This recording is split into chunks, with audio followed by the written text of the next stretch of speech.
What's good, YouTube? Welcome back. Today it is the LazyDaze Channel and we're back at it again doing some more history reaction for you guys today, and it is some more of the Operation Brooms content for you, and it is their series The Desert Storm, and it is their last episode, Battleship USS Missouri.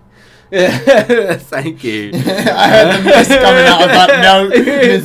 Missouri comes under Iraqi anti-ship missile attacks. It is the last episode of this series. It has been a great one in general. If they do have any other content, we are going to have look through it. But if you have any other suggestions, please drop it in the comments box down below. If you haven't already, head over to their page. A link's going to be in the description box down below because they make some amazing content. If you're looking forward to our content, like, comment, subscribe, hit that notification bell. But we're going to jump straight into this one. Let's do this.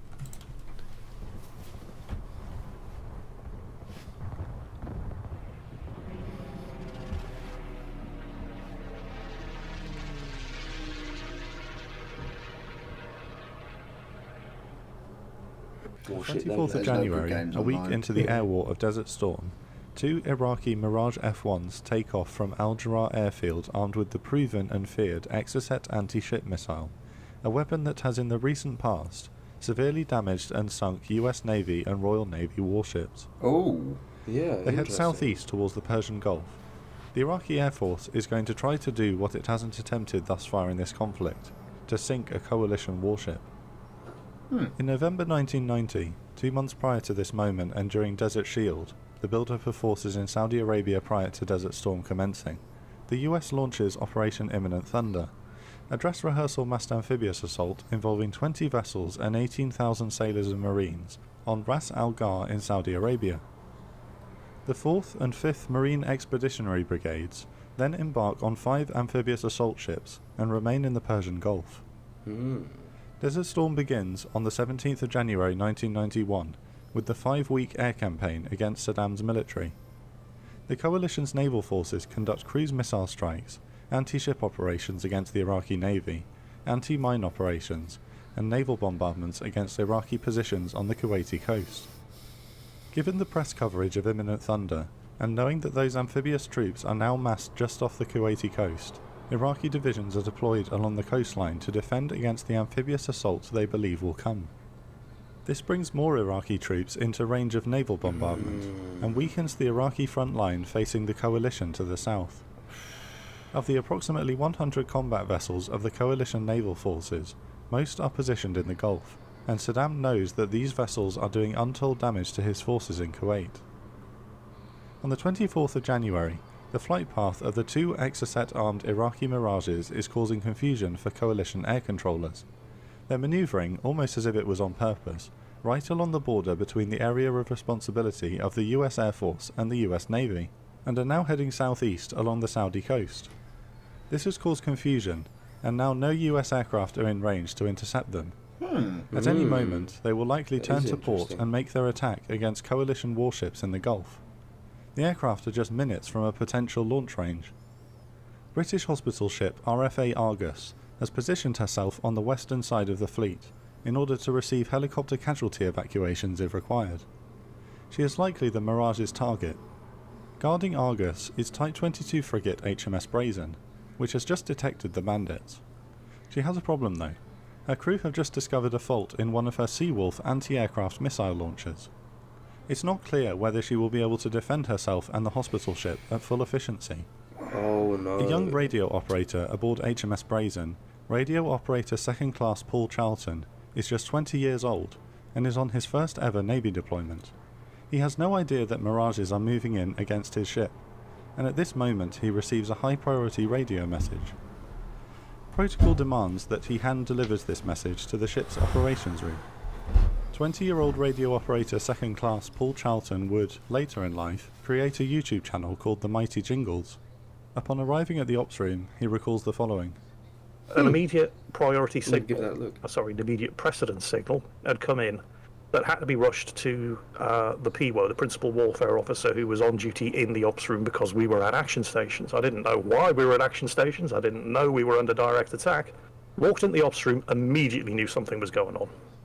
got rugby tackled by the ORS, the Ops Room Supervisor, who was a chief radar operator, and told in no uncertain terms to not bother anybody for at least the next 5 minutes.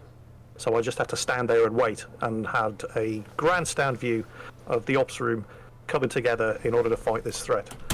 Bro, he's 20 years old, yeah? He has got no clue what is going on. It is his first deployment. He's walked into the room and just been tackled and told, stand there, shut up for 5 minutes. And now he's just watching this entire thing unfold. I mean, what was he thinking, bro? Fuck knows, I might be dead. I've got to stay quiet. I've got to stay quiet for 5 minutes, and I've got to pass this message on after. Like, oh dear. Oh dear. Holy shit. Mate. So yeah, they were close. They were really close. The thing is, the procedure because they were going for the Argus, the hospital ship, we were just in the way.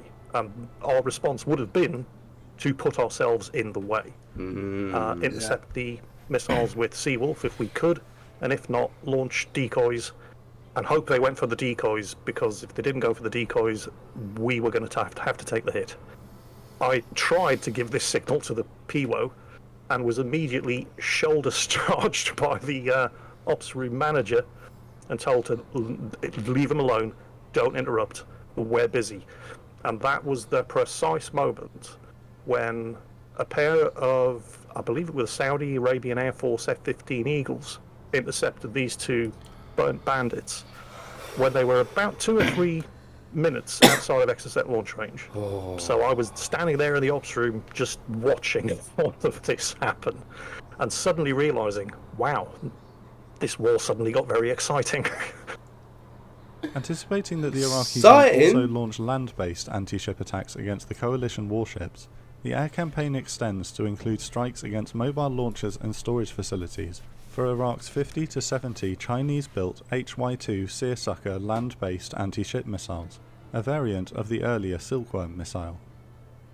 Saddam has set up a storage facility inside a girls' school in Kuwait, correctly assuming that the coalition won't launch airstrikes against it.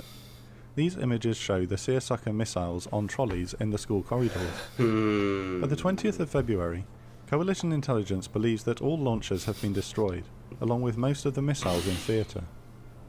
Unfortunately, this isn't the case. At 4:52 AM on the 25th of February, an A6 intruder is flying on a bombing sortie over Kuwait and Iraq. The crew spots 2 plumes of smoke as 2 land-based anti-ship missiles are launched out into the Persian Gulf.